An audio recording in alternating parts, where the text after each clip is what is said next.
If I could get your attention, please. I need a gavel.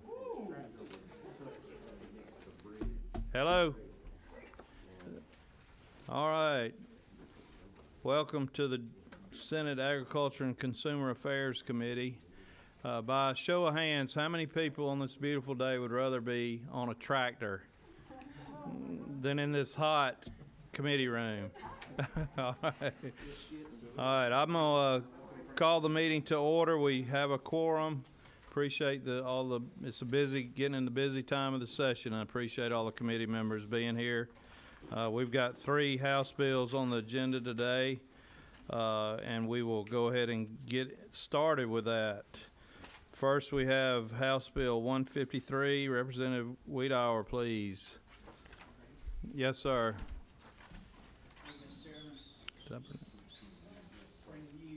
Sir. Oh, hang on a second. I'm sorry. I'm still new at this. We're going to open up the meeting with a prayer like as we customarily do, and I'd already asked Senator Jackson to do that. The music just got me all excited. Senator Jackson. Absolutely. Let us pray. Loving God, who gives us this earth to care over, to watch over, and protect. We thank you for that opportunity and ask that you would guide our minds and give us wisdom that we may care well for all Georgians. Amen. Thank you. All right, Representative. All right, Mr. Chairman, thank you. As you stated, it's House Bill 153. We're working off of LC 364788S. This will look extremely familiar probably to your committee as well as the chairman, because we both dropped basically the exact same bill. Chairman tweaked his language a little bit that I liked and appreciated, so we subbed it out so that both our bills are the same now. This is the bill that indicates that it's a solicitation. These people send out mailers trying to get you to renew your corporation filing with the Secretary of State. About this time of year, everything starts going out. I got an email 30 minutes ago, actually, asking me to renew mine. And you'll get solicitations in the mail that look like a government document. They charge you 3 times the amount of money to do that service for you. This should just indicate that it's not a government document so they don't get duped. That's it. And we'll certainly stand for any questions. It's a good bill, and we did not know, we didn't communicate, we just happened to both basically drop the same bill, so that was just coincidental. Questions for the author? All right. Got a motion from Summers, second from Sims. Any further discussion? All those in favor, raise your right hand. And any opposed, like sign. It passed unanimously. Thank you. Thank you, Mr. Chairman. Now, who's going to carry that bill for you? I was hoping you'd do that honor. Be glad to. Thank you, sir. Thank you.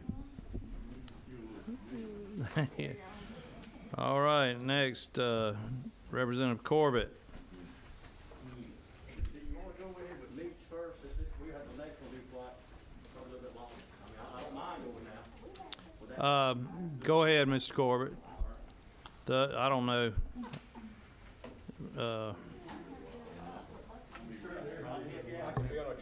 We're just going to go like she's got it on here. Yeah, goodness. They can, I mean, they make me wait.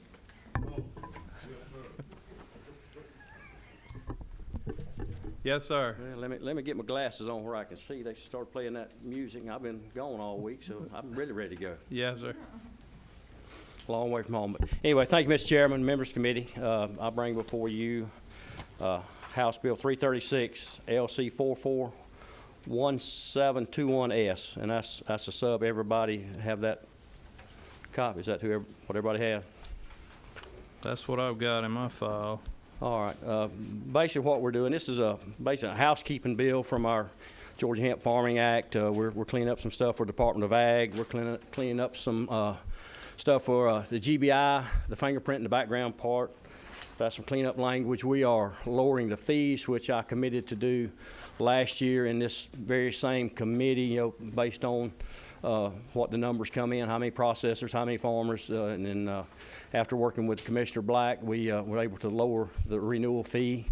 We also, the federal rules and regs didn't get out till after last year, and now that's out, so we cleaned up some verbiage in ours to match the language they have in their bill.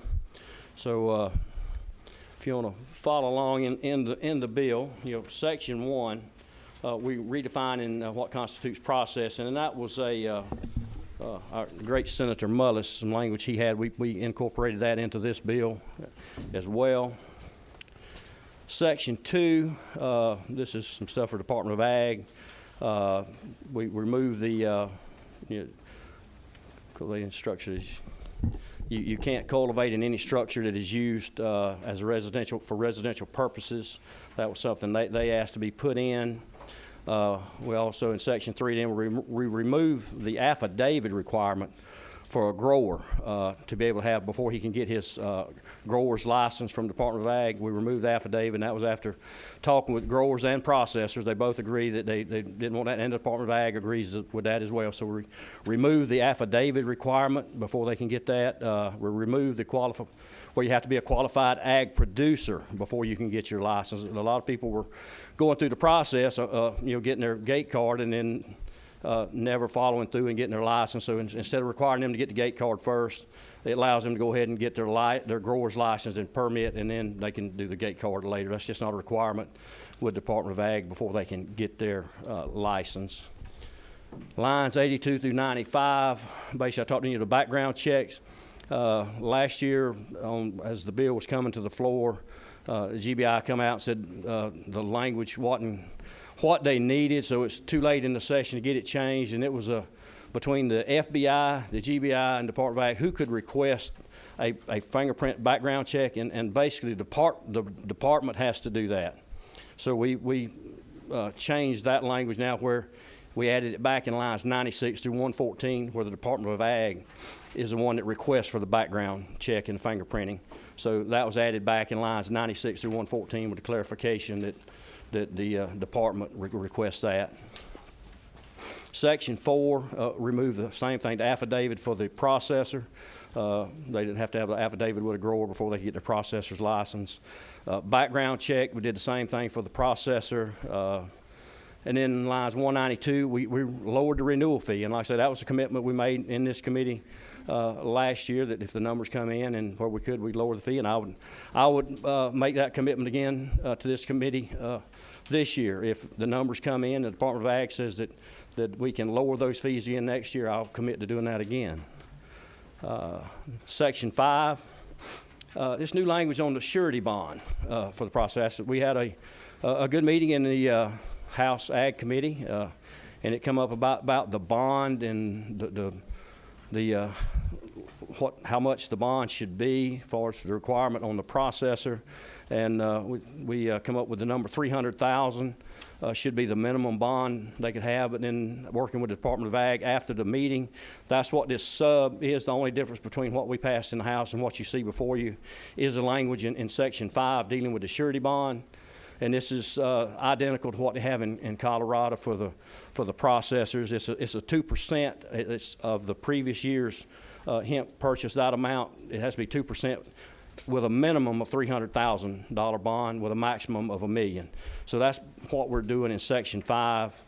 And in Section 6, we changed some verbiage from, I think we had destroy, and the federal language says dispose.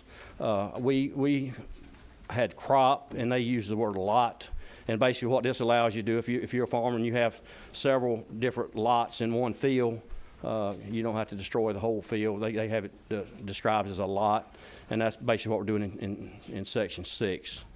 I would yield for any questions at this time, if it would be the pleasure of the committee. Good job going through that. Looks like you put a lot of work into it, as you always have. All right, we've got a question. Senator Jackson. Thank you, Mr. Representative, for bringing this. Just real briefly, if I were growing, say, soybeans, would I have to have a criminal background check in order to grow these soybeans? You would not, but And if I were processing soybeans, would I have to have a criminal background check to process them? you would not. So can you help me understand why I have to have a criminal background check to grow hemp? Because hemp growing, you can't distinguish it between hemp or marijuana. It looks identical in the field, and the only thing that distinguishes between hemp and marijuana, that same plant that's hemp today could be marijuana tomorrow, because the THC content could go, what they refer to as going hot. So that plant could be a legal plant today, and it would be hot tomorrow. So it takes a lot more regulations to regulate it, is the difference. Right, but doesn't this bill already address that if the THC, if it grows hot, that you have to destroy that anyway? Like, don't we have provisions in here that make it illegal for you to grow marijuana, essentially? It's in the bill, yeah. So I'm curious. I don't understand why, if we already have provisions in here to ensure that you can't grow marijuana, why are we forcing people, just regular old farmers, to have a series of background checks in order to grow and process? There's several other requirements other than just a background check, and that's a federal requirement. That's not our requirement. That's in the federal rules and regs. You've got to give them a GPS coordinates of every location that you're growing, and this is all federal regs. You have to sign off for the GBI, FBI, local law enforcement, or Department of Ag to come on your farm or your processing facility at any time. This is all federal rules and regs. So. Thank you. Any other questions? All right, Senator Summers. Thank you for last year. I enjoyed this hearing last year. Kind of new, still kind of processing it all. But I want to go on record and telling you, I appreciate you lowering the fees. I'd like to see them lower if possible. I want to be able to get anybody who wants to get into it and get into it. And I want people to understand, make sure I'm clear on this. And Senator Harper helped me make this morning we talked about this. The max you can be charged as a grower is going to be $5,000. $50 an acre on the grower. That is correct. That's max you can be charged. On the grower, that's on the correct. side. And on the other side, we went from 50 down to 25,000. On the renewal fee, we lowered it to 25 from 50. And that's processors. That is a processor. That is correct. And like I said, I may make the commitment to this committee again this year if we can, I get with the Department of Ag next year. If those numbers come in once we, it was a learning curve for everybody. We didn't know what it was going to take, so we started out there. And the goal is we want the program to sustain itself. That's the only way it's ever going to last. We can't keep the state pumping in money into it to prop it up. So and working with Ms. Collier, sitting here, you hear from her later, she's got some ideas for next year. Maybe we can incorporate into this bill. But this time of the session, it's too late to look at that. But I'm willing to entertain some suggestions she's had for next year as well. Follow up, Mr. Chairman. Yes, sir. Could you give us an idea, just real quick? I know we're hot in here and everything. How many are taking part in the program right now, just roughly, just an idea? I would have to defer to the Department of Ag. I know Bryce, well. 145 growers. Sorry, 145 growers. 145 growers. How about your processors? Processors were 9? 10. What's our goal? What do y'all think? I mean, is there a balance out there that gets the fees and everything where you start feeling some goodie there? We're still trying to find that. We're still trying to figure that out. It's a learning process as we go. I mean, what it's going to take to regulate. I know, and one thing they did, they went in where in the testing, the farmer covers all the testing requirements and stuff, so where they don't have to have a person in the department do that. So they was able to save some money there, and that's where helped lower some fees this year. And if they can figure other things to save money next year, we're going to do it. I appreciate your work on this bill. Thank you. Thank you, Senator. Representative Corbett, we are working on the FY21 budget, FY22 budget, and there is a pretty good ask by the Department of Ag for administering this hemp program. And just for the record, so far the fees collected are not, it's not self-sustaining. That is correct. So I just want to make that point. So we're just trying to get it standing up where it can live on its own. So we're having to subsidize to some degree this program. Any other questions from the committee? We got people that want to testify, and some of your questions may be answered if we hear their testimony, but I see Senator Sheik has a question. Quick question. Out of 145 She's a grower, shame. how many of them like a small, really between?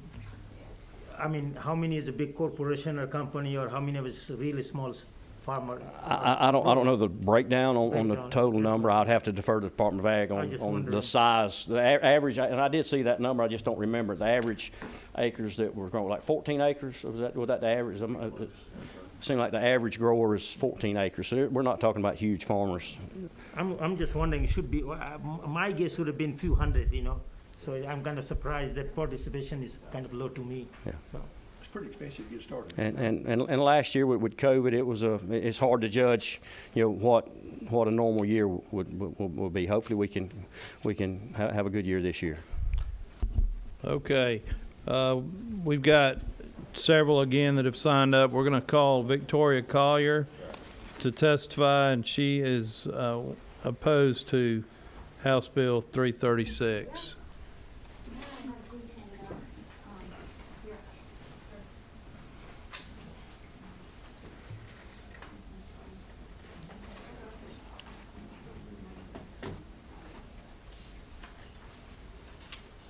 We're going to ask you to keep your comments to under 5 minutes, please. Yes, sir. And thank you so much for the opportunity to be here. Timer. Overall, I really, first and foremost, I'm Victoria Collier. I am both a licensed attorney in the state of Georgia, but more importantly, I sold my law firm and I bought a farm, and I was one of the lucky ones to be able to grow hemp last year for the first time when it became legal. I grew 14 acres very successfully of hemp, and I personally planted that and harvested it and everything that farmers do. And then, just like all other farmers last year, not one farmer was paid by their processors. And no farmers this year can get contracts with processors. You heard that we went from 10 processors last year to this year there were only 4 that have gotten a license for processing. Until 2 days ago, a 5th one was added to the list. But of the 5 that are on the list now, only 2 of those are returning from last year. The other 3 are new processors. And I was a processor last year. I paid the fee to become a processor under the law that said the renewal would be $10,000. And then all of a sudden, without notice, it jumped to $50,000. I didn't budget for that. I couldn't budget for that. And the fee went up before even our first crop was out to where we could even make money so that we could have fees, money to pay for that. The unfortunate thing is that without processors entering into contracts with farmers, and without processors last year who are even paying their farmers, farmers can't grow, and so we don't have an industry. So my request is that we continue to lower this fee at least back to what the original House Bill 213 had it at, which was $10,000. Now, Mr. Corbett, which I appreciate all the changes he made since last February 24th, when they just had their committee meeting, where they lowered it from $50,000 to $25,000. He can make a commitment right now to change it to the 10, or to the 5, or to 1. In fact, he said that a change on the bond was made based on the comparison with Colorado. If you'll see one of the sheets that was passed out to you, Colorado's licensing fees are only $400. So why don't we go ahead and copy Colorado and do $400? The other that I'd just like to point out is that in here, as I did talk with Mr. Corbett about, and that I'd like y'all to consider, is we can't make all the changes today, and I understand that, but global change needs to be made as far as there are different types of processors. There's big corporate processors like Second Century Ag that got $3 million from the state of Georgia to grow, and then there's small family processors like mine, and I actually showed you the difference in picture format back here as to what industrial processing looks like versus what family farm processing looks like. Family farms just want to be able to show their kids how to farm and make a good living. As far as what small family farms are, we're not out there trying to make millions of dollars. And so we actually need to put in different kinds of plans, not just one blanket, one size fits all. But for today, I would ask that you either say no to this bill or to encourage Mr. Corbett to reduce the fees even further to at a minimum, at a maximum the $10,000 and going below that. And I appreciate your time today. Thank you. Thank you, Ms. Collier. are you pursuing payment for your crop, or can't you? That's what the bond was for, is my understanding. Well, sir, so to address that, the bond, first of all, was $100,000. And so that is going to cover some people, but it's not going to cover all farmers. And at the House committee meeting, we actually had 8 different farmers there that had driven from all over the state of Georgia to speak. We don't have that here today. Me personally, because my crop was so small, I was able to negotiate actually getting free clones this year with my processor instead of cash payment. They can't do that with everybody because they only owed me about $25,000, $30,000. They owe some of these farmers in excess of $250,000, and that bond of $100,000 is not going to cover that. So I'm not here just for me. I'm here for all the farmers who couldn't be here today as well. And not only did I spell out my story on here, but the very last page is for another farmer who is in the state of Georgia, and his story as well. He was a farmer, he's been a farmer, and he also was a processor, and he did not get to renew his license this year either. So while the bond could be helpful, you have to sue on the bond. Many of these farmers don't even know what that means, but they can, and then they can get up to the 100. But that doesn't account for all the money they got into the farm, much less all the product that processor now has sitting in their warehouse that they're not going to get back. So Thank you, ma'am. thank you. Can I ask her a question, Mr. Chairman? Yes, sir. Ms. Collier, if you don't mind, I want the fees lowered too. I'll just tell you up front. I said it last year, I said it this year, and I said it Department of Agriculture and everything. I agree with you. I think we're too high. However, we're going to ask taxpayers to pay for this to get this process started. I mean, what are you asking for? Because we lower the fees right now, who's going to pay for this? Because it's not going to pay for itself, and I think the Department of Agriculture testified Correct. that the money is not there. Correct. I agree with that. And I also know that there's other people here who will testify that in other states, every business along the line that's involved with selling hemp and CBD has to pay a fee. So, for example, there's another person who's going to testify who owns CBD stores throughout the state of Georgia. They pay nothing. But in Florida, for example, everybody pays $650 for a fee. So if you had every CBD store, every head shop, every smoke shop, everybody who touches the CBD sharing in this, then it wouldn't all fall on the processors and the farmers. It would be falling on the people who are actually making millions selling the end product. Because I can tell you the farmers make the smallest, the processors make quite a bit, and the retail sales make the most. They should be the one who's funding this program. You're telling me that retail sales don't pay anything for Zero. And there's, if you don't mind, but there's a CBD shop here who's wanting to testify as well, and I think she can attest that she's even in favor of CBD shops paying a fee. So, but no, there's an entire industry of people who are involved in this line of business, and there's only 2 people in line that have to burden the cost of all of it, the farmers and the processors. Thank you, ma'am. You're welcome. All right, next we've got. All right, Chairman Anderson. You said you raised 14 acres. Yes, sir. I grew 14 acres last year. Out of your 14 acres, did you have any hot plants? I had 0 hot plants, but I tested on my own and did not rely strictly on the processor. Many people who relied on the processors strictly went hot, but I was willing to pay extra money to have mine tested through an independent tester and not the state testing well before I thought it was time for harvest. Thank you. Next, Ashland Kane. Again, please, we're all hot and we got a lot to do later today. If you would keep it brief and let me know, give us your name, who you're representing, and whether you're for or against House Bill 336. And then you can go from there. Sounds good. Hi, y'all. I'm Ashlyn Kane. I'm here representing your CBD store and our parent company, Sunflora. So actually, Ms. Collier just gave me a pretty good little intro there. So I'm the person that she's talking about.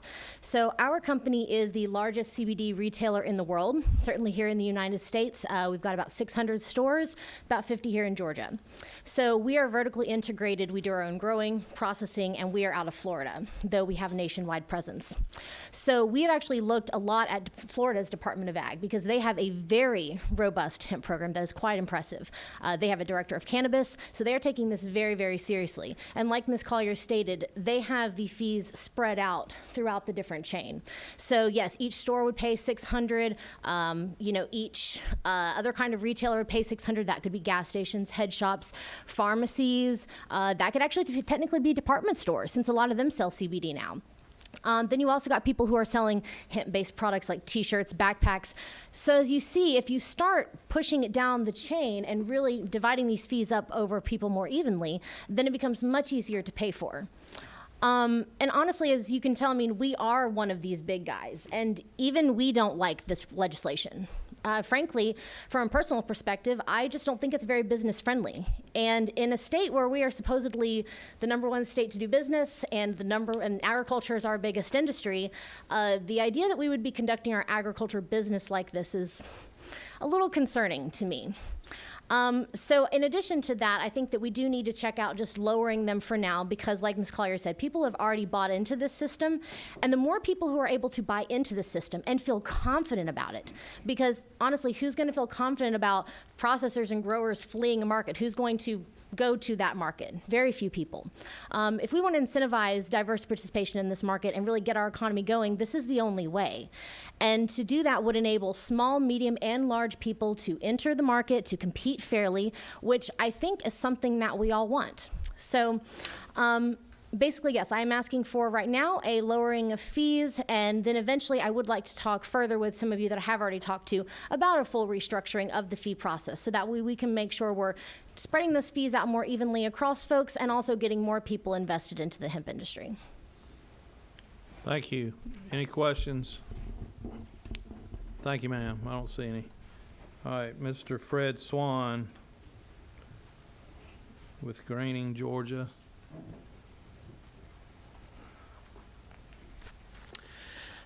Thank you. Hi, my name is Fred Swan. I am Vice Chair for the Greening, Georgia Caucus of the Democratic Party of Georgia, and I currently stand opposed to this legislation, but I kind of hate that I have to say for or against, because if we can actually get this thing structured in a way that makes sense, I'd actually love to stand for it. So honestly, I'm not trying to get you guys necessarily to vote it down, but maybe what everybody has basically said. I'm not going to reiterate everybody's points, but let's lower the fees. But also, Senator Jackson, I love the fact that you also asked about the criminal background checks and their necessity versus other crops. The reason why Greening, Georgia is coming before you today to talk about this legislation is because we are an environmental caucus of the Democratic Party of Georgia, and we want to see more hemp grown in Georgia.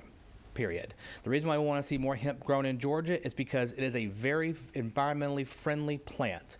It is a carbon sequester. For those who don't know, that means that it takes carbon out of the air and traps it in the plant. Now, once it is consumed or smoked, it re-releases that carbon, but if we then use that fiber to make rope or to make hempcrete, which is concrete made from hemp, or other building materials, that carbon gets put into buildings or clothes or whatever and stays there for 10, 20, 50 years and certainly out of the atmosphere. We're also in favor of it because hemp is a phytoremediator, which means that it can actually take soil that is damaged by industrial pollutants, especially heavy metals, and actually stores those heavy metals in the leaves and the flowers of the plant. Now, those can't be used for food or for smoking or for CBD or any other consumption, but it can be used for other processes. And so right now, Georgia stands where we could be a real champion, both for hemp and for the environment, by making certain that there could be more farmers and more processors in the state. But as it stands, as other processors have pointed out, other farmers have pointed out, our current regime holds back farmers and processors from doing hemp in the state. And if we would lower these fees, make a one-time lower now, even from where it stands now, and lower it even further, and then look at the whole regime, such as other people have said, and spread the cost across farmers and processors and retailers, we actually could be the #1 state in the nation for hemp. We could actually be, but right now, Tennessee and Florida especially are eating our lunch on hemp. They're getting way ahead of us in the market, and they're going to be known for it. And I would rather see packages of hemp heart shells or your CBD store products or whatever with a Georgia Grown logo on it than something from the Department of Agriculture in Florida. And I think that we can do it. I think that you guys could stand up, make sure that it is accessible to more people, remove some of these barriers to entry, including the excessive need for GPS coordinates and the excessive need for background checks. If it's in the federal law, let the feds regulate that. Why are we going to let the feds tell Georgia how to handle our business? Why are we going to limit how many people can access this plant? And I just feel like we should do something for our farmers and for the business community. Make this plant, make us the #1 producer of this plant in the nation. Thank you, Mr. Fred. Questions? All right. All right. Senator Jackson. Thank you for being here and representing the Green Coalition. I appreciate that. You may not know this, but I wonder if you can verify. My understanding is that the federal law prohibits people from being able to grow hemp if they've had a conviction for the last 10 years, within the last 10 years. That's the federal law, is my understanding. Do you know if that's true? I don't know if that's true. That sounds correct, but I would have to check to verify. Okay, I would like for us to verify that, because then our laws are much stricter. It doesn't have a timeline here, and so yeah, it's more strict. And so I would hope that we would try to, at the very least, line up with the federal government. I will also add that I'd have to look at the federal regulations on the Farm Bill, but there is another concerning thing where you have to sign an affidavit allowing law enforcement onto your property and GPS coordinates for your site so that you can basically be inspected by the government anytime you want to. That seems to me to be a Fourth Amendment violation, but or at least making folks give away their Fourth Amendment rights under the Constitution. But I'd have to verify whether or not that's in the latest iteration of the Farm Bill or not. But honestly, that cuts out minority farmers. That cuts out especially black farmers. That cuts out a lot of veteran farmers. A lot of folks who are very marginalized who we want in this industry. Senator Sims. Explain how it would decrease black farmers.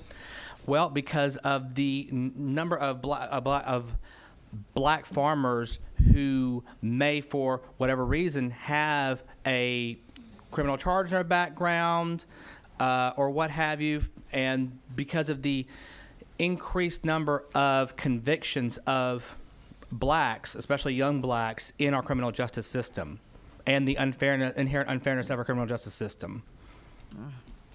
That's not a very good statement to make. All right, Chairman Harper. Just for clarification, is it not true that under the Georgia law that it's only a prohibition if you have a conviction in regards to a controlled substance? It's just not a blanket felony conviction.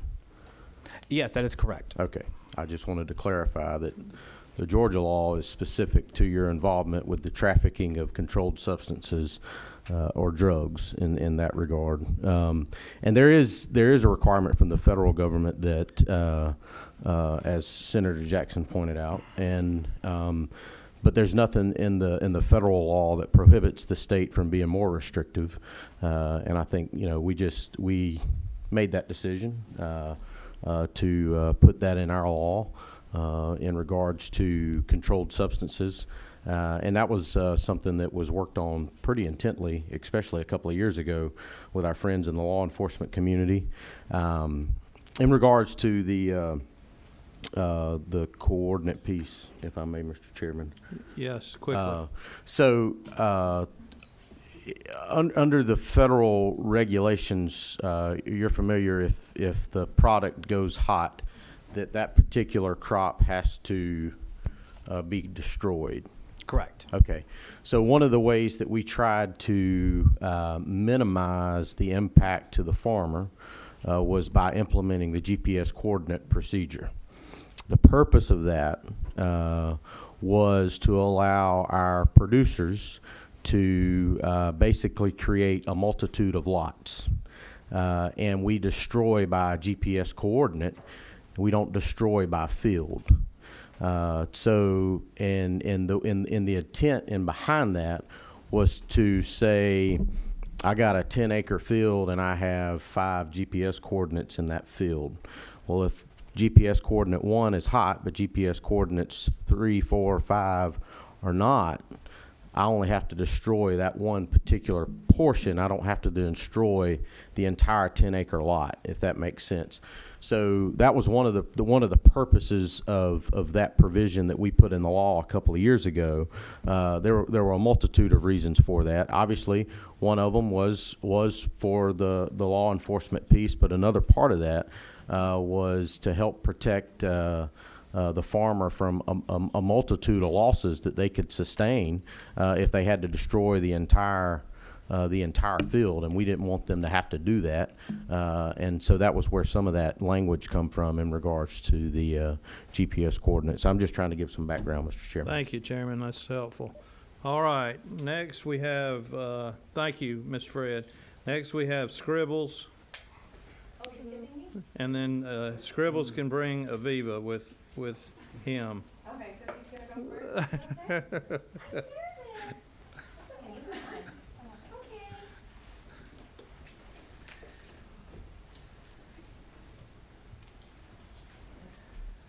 Thank you so much for having me, Chairman Walker. I guess I'm more important than my mommy. Well, probably, actually. Probably more famous.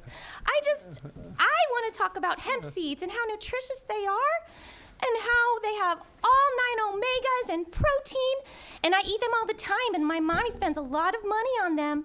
And she would buy them from farmers markets fresh from homesteaders who grew the seeds. But nobody can do that in Georgia. It's okay, it's okay.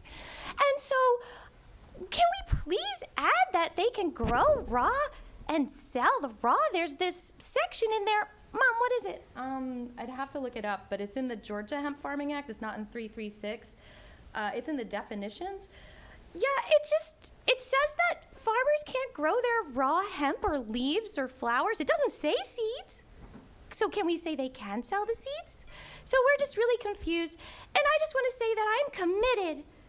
I have a pledge to all of you here today to serve humanity and teach all the children about hemp so they're not scared of it anymore. There's been a stigma created for years involving racism and all kinds of horrible things, like about cannabis, and cannabis is a beautiful plant from God. Thank you very much. Wow, Scribbles. Congratulations, that was a great speech. Yeah, thank you, Scribbles.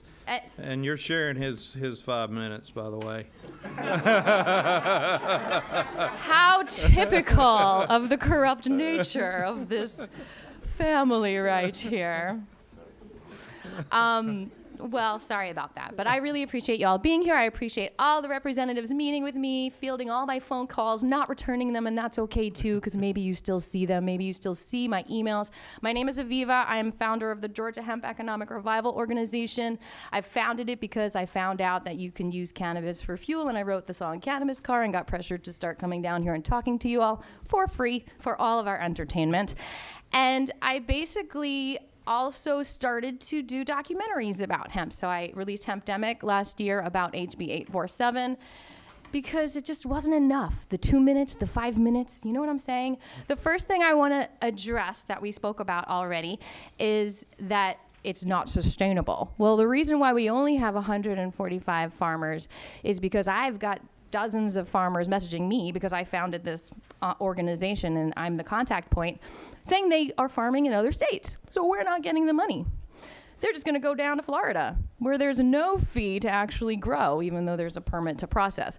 They're going to go to North Carolina, where there's no fee to process. So we don't have a program because we're driving out all the business to other states. So if you just go along with the same thing, guess what? You're not going to have a program this year either. So I'm against this bill because it's so restrictive and there's no hemp program and there's no point to it. Also, the GPS, I just wanted to add, it could be a good thing, because the other thing that's not really growing here, unfortunately scribbles, is for food and fiber, because if it crossbreeds with the flower plant, then the flower has less CBD, which they don't like. So perhaps we could work in at some point using those GPS coordinates to inform the other farmers if they're going outside that they don't crossbreed. That would probably be good. I also want to address, yes, it's felony for 10 years, felony, and thank you, Representative Jackson, for bringing that up. And for just a felony federally, not a misdemeanor. So this, I absolutely think, is a racial issue. And let me explain. As I explained in Hempdemic, which you can all watch for free on YouTube, I explained the racial nature of the prohibition of cannabis. Literally, it was prohibited to arrest people of color and Mexicans who were using it. But at the same time, the hemp farmers were growing it for the war, for the ropes, and we were depending on this. And some corporations suppressed it. You know, the same corporations that donate to your campaigns, you know. DuPont and Dow Chemical, they suppressed hemp because of how good it was for the creating all kinds of materials and fiber and the war. So because of the racial implications, I think, you know, I'm from New York, West Hempstead, New York, born and raised there, okay? Hempstead, that's ironic. It's so much more racist down here. I mean, I've been here long enough to know, like, it's night and day. And so you look at the states with the hemp laws that are more restrictive, and it is a racial issue. And I think we just have to see that. Like, we can't keep turning our heads to that. Because the thing is, yes, they have been arrested. And yes, they got misdemeanors for selling cannabis, perhaps. But where was their dad? They had to make a living. And cannabis shouldn't be a controlled substance anyway. So you understand what I'm saying? Does that make any sense? So now you're basically punishing and restricting someone further who has been already unfairly punished. And so I really want you to think about that, and I pray for your compassion on that issue, because I think it's unnecessary, and I think it's just not good for the world. So please remove the misdemeanor restriction on page 5, line 111, if you can. And I guess, what else can I say? As the other really important thing I think we should all discuss, and I also want to just start off by saying the USDA federal plan is better than the Georgia plan, and it might behoove us to actually just say, let's just throw out this Georgia program and go with the USDA federal program. The processing fee they recommend for Alabama, for example, goes along with that, is $1,000. So the other thing that's really prohibiting us is the fact that we can't sell the raw hemp, and the raw flour. If it creates this really confusing thing for everyone in the industry, and I'm constantly being asked questions about it, because what the farmer can do is the farmer can grow the raw hemp. The farmer can package the raw hemp and trim the raw hemp, because it's not considered processing now, but he cannot sell it to anyone in Georgia for anything. The farmer's going to have to sell it out of state to a processor, but guess what? The processor can sell it back to Georgia retailers. So we can have hundreds of stores selling hemp, raw hemp, here in Georgia, and our farmers aren't benefiting from it. But it's there anyway, so what's the point? So that's really confusing to me. If we, like Victoria mentioned, change the legislation so that we can allow the raw hemp flour and permit every single person along that chain, the retailers, the wholesalers, the distributors, the farmers, everyone, the manufacturers, and just charge the $650, we're going to have millions of dollars. Like, we really will. And we could also appropriate the $3 million that we gave to one processor, Second Century Ag, who was supposed to create jobs. We could use that to create jobs for all of us. Give that to if you really need the money. Aviva, we sure appreciate your testimony and your passion. Thank you. And we love Scribbles. I know, he's very lovable. Your 5 minutes is up. Okay. Thank you. Thank you so much. I really appreciate it. Appreciate you. I did the best I could. All right. Representative Corbett, would you like to close it? Yes, I'll be brief. I know it's an hour late. No, ma'am. Sorry.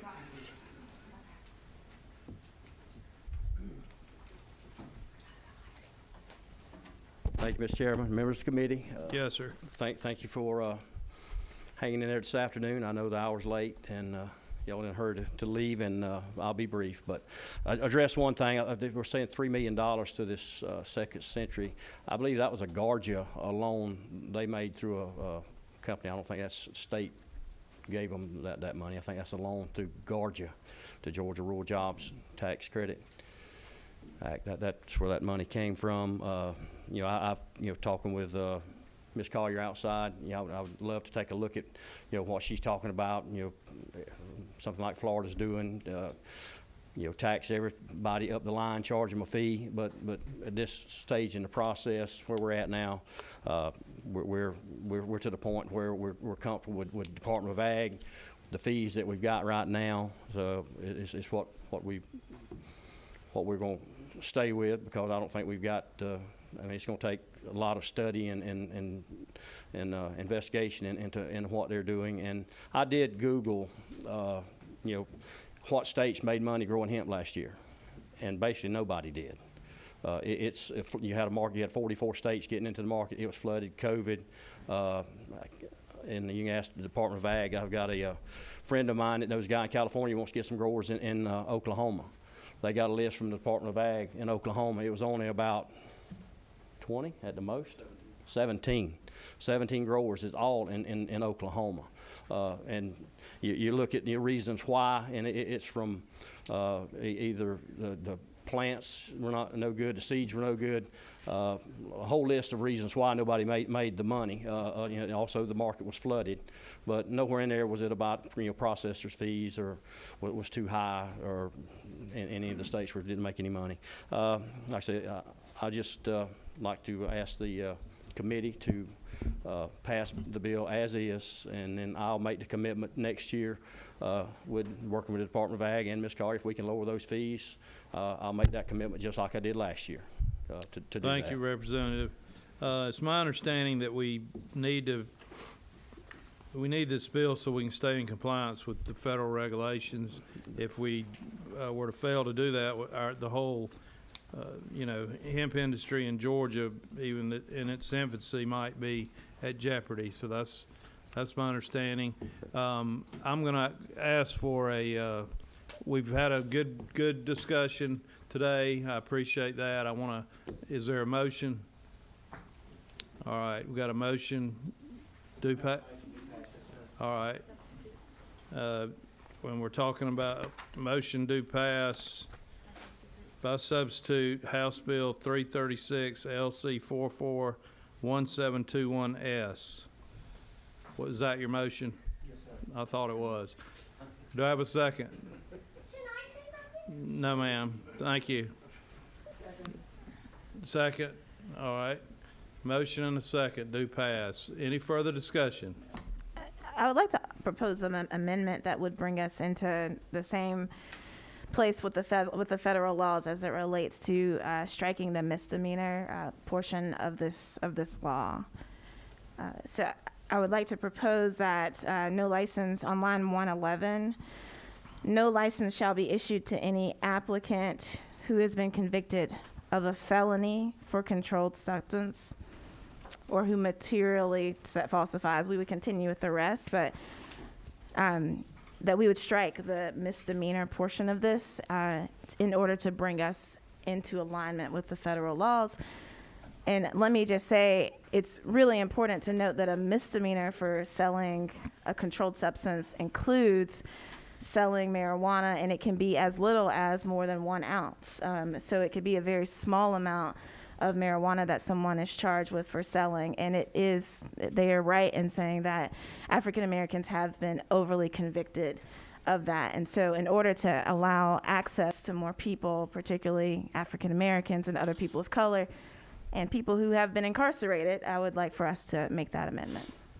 All right, Senator Jackson, is your amendment basically on line 112, strike the word misdemeanor and replace it with the word felony? Yes, and then it would be redundant. We'd have to correct the language. But yes, it would be has been convicted of a felony involving the sale or trafficking in a controlled substance. And then you would strike or a felony. And then or who material. And we would continue with that. Paul, any comments? You got that? I got it. All right. So Senator Jackson proposes an amendment. Do we have a second? Second by Senator Ramon. Ma'am? Let's do it one more time. All right, on line 112 on page 5, we're going to replace the word, she proposes we replace the word misdemeanor with felony, and then on line 113, strike or a felony. That's right. So we're gonna replace misdemeanor with felony, and we're gonna substance or new material. Mm-hmm. That's right. Yes, sir. And I may need legislative counsel here, but it's my understanding that when you apply for a liquor license in the state of Georgia, similar scrutiny is applied when looking into your criminal background check. If you have been convicted of a felony or a misdemeanor in this state, except for traffic violations, you will not be allowed that license.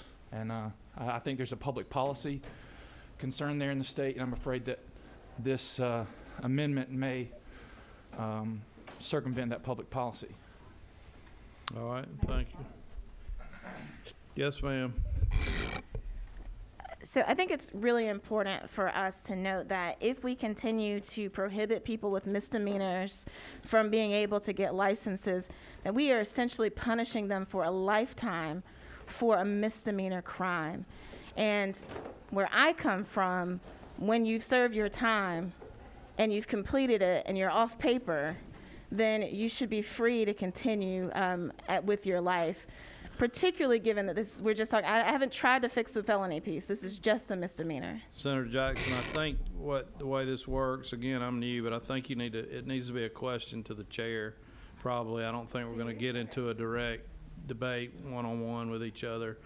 Other more experienced chairmen can correct me, but we're not going to have a debate like that, if you don't mind. That was good, so. Chairman Harper, you have a question? No, I comment? just have a comment since we're in discussion, Mr. Chairman, on the amendment, and I appreciate Senator Jackson and I appreciate her concern, and I understand. I think the purpose and why you brought the amendment. That said, I also agree with Senator Hatchett and the statement that he made. But just to further give background on this, because there are a lot of members of this committee who were not here when we first discussed the hemp bill, and who were not here when we first started this process, which has come a long ways. I will say that in the last couple of years, we have come significantly further and further. I will tell you that this particular provision was a delicate compromise between those of us on the committee and those of us that were involved in the conversation. Law enforcement, both the chiefs, the sheriffs, prosecuting attorneys, counsel, solicitors. I think Paul would agree and shake his head to say that we spent hours in a room going around and around on how best to address this for our state, and at the same time ensure that that is still illegal, that our law enforcement and our prosecutorial community still had the tools and the resources necessary to address that. And that's the reason there are a lot of the provisions that we have under Georgia law that we have. It was what I would consider a very delicate balance between all of the parties involved. I will tell you, just for further clarification, and I understand where you're going, that this is specific only to controlled substances, so it's specific only to those who have had a history of involvement with drugs, marijuana, That would be included in that particular definition. That is correct. And obviously there's concern that in that provision and for those individuals who have had that history, and that was the purpose of that particular provision. I would object to the amendment. I would not support it. I appreciate it and I understand where you're coming from, but Mr. Chairman, that would conclude my comment. Thank you. All right, we have a motion and a second. All those in favor of Senator Jackson's amendment, please raise your hand. Those opposed, like sign. All right, so 5-3. The amendment fails. All right, now back to the bill. We had a motion and a second already on the passage of the bill. Do pass on the bill. All those in favor of passing HB 336 by committee substitute, please raise your hand. 6. Those opposed, like sign. 2. All right. It passed. Mr. Chairman. Yes, ma'am. I'm sorry, I just have one statement to make. Yes, ma'am. We adjourn. I think is that the last bill, or we have another? No, ma'am. Well, before we leave this bill, in that, I think I'm more concerned about the money that was loaned to Second Century Ag than I am about the felony charges right now. We had farmers that were not paid, and Representative Corbett said that these were not state dollars that were given or loaned to. Where did the money come from? It's a tax credit through a program that's the Georgia Rural Jobs Tax Credit. Okay, so that's still taxpayer dollars in that we are using those taxpayer dollars to give a company, a startup company, that did not follow through on their due diligence or whatever promises made to those farmers, right? That's my concern. That's a huge concern. And hopefully going forward, we can take care of this, be attentive to it, and not allow it to happen, because we still have farmers out there that have not been paid. Thank you, Mr. Chairman. Thank you, Chairman Sims. Madam Sims. All right. Next on the agenda, Representative Meeks, House Bill 693. A tractor bill.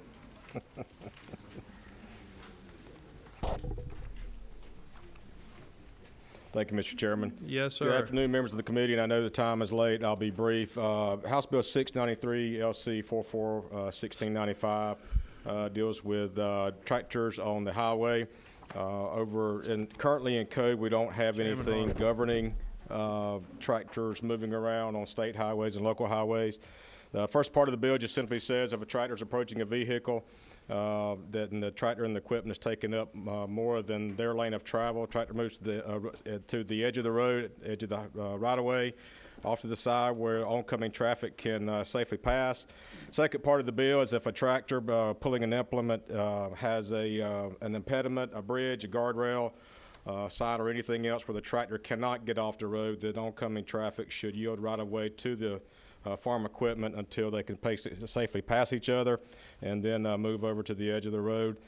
Just draw your attention to the very last line of or last 2 lines of the bill that says that the operator of the tractor is not relieved from any responsibility to operate with due regard to all traffic on the highway. So, Mr. Chairman, that's the bill. Happy to answer any questions. Questions? All right. How wide is an 8-row cotton picker? It's 25 feet, Mr. Chairman. It's on point. Who had a question over here? Ms. Summers. Mr. Chairman, thank you. Representative Meeks, where'd this come from? Just curious. Why are we doing this? I know, and the reason I asked that question, several farmers contacted me, and they don't want to open up a can of liability. And I understand what you're trying to do, and I like this, but I just don't understand. Are we opening up a liability because these farmers say, sometimes we've had instances where they've hit implements to get a new car, to get a new this, a new that, or whatever. And I just wonder if we're putting them in a situation where it's gonna make my farmers more liability to them. Senator, I would view it in the opposite. Is if you're approaching traffic as all good neighbors and good farmers do, the only way to get talked about more in a local community is not to get off the road when you're approaching traffic, when you're taking up the entire road. We as farmers in our community, and I know when your community as well, are good neighbors and they want to do the right thing. So the first part of the bill, they're going to do that anyway. The second part of the bill is we have had instances over the past. I know we've had one recently over in Coffee County where a peanut picker, which has a head of 19 feet, lane of travel is 12, was sitting at a bridge, stopped up next to a guardrail. Truck came by without due regard, didn't even slow down to pass. Hit the machine. So we're given the equipment right away where we can get across these impediments and get out of the way of the oncoming traffic. You don't see any way, this is not restricting the farmers in regards to whatever they're doing as far as having to get from here to there? No, sir, I do not believe that in any way, shape, form, or fashion. I'm a farmer myself, so That's why I asked that question. I know you are. I mean, it's traffic, equipment's getting bigger. And as we continue to face that, it's going to be a challenge for growers to move around. I mean, at times we move equipment during, if you would say, when there's least amount of traffic possible, to avoid traffic on some of the busy highways, just to get equipment moved around and to make sure that we're doing it safely. I understand. Any other questions? All right. Got a motion to pass from Chairman Anderson. Second, Senator Summers. All those in favor, raise your hand. Did John Deere have right away? And any opposed, like sign. That passed unanimously. Good Thank you, luck Mr. in Chairman, members of the rules. committee. Thank you. Representative Meeks. Thank you, sir. Thank you for your time. All right, the meeting's adjourned. Y'all have a good afternoon. Thank you, Mr. Chairman.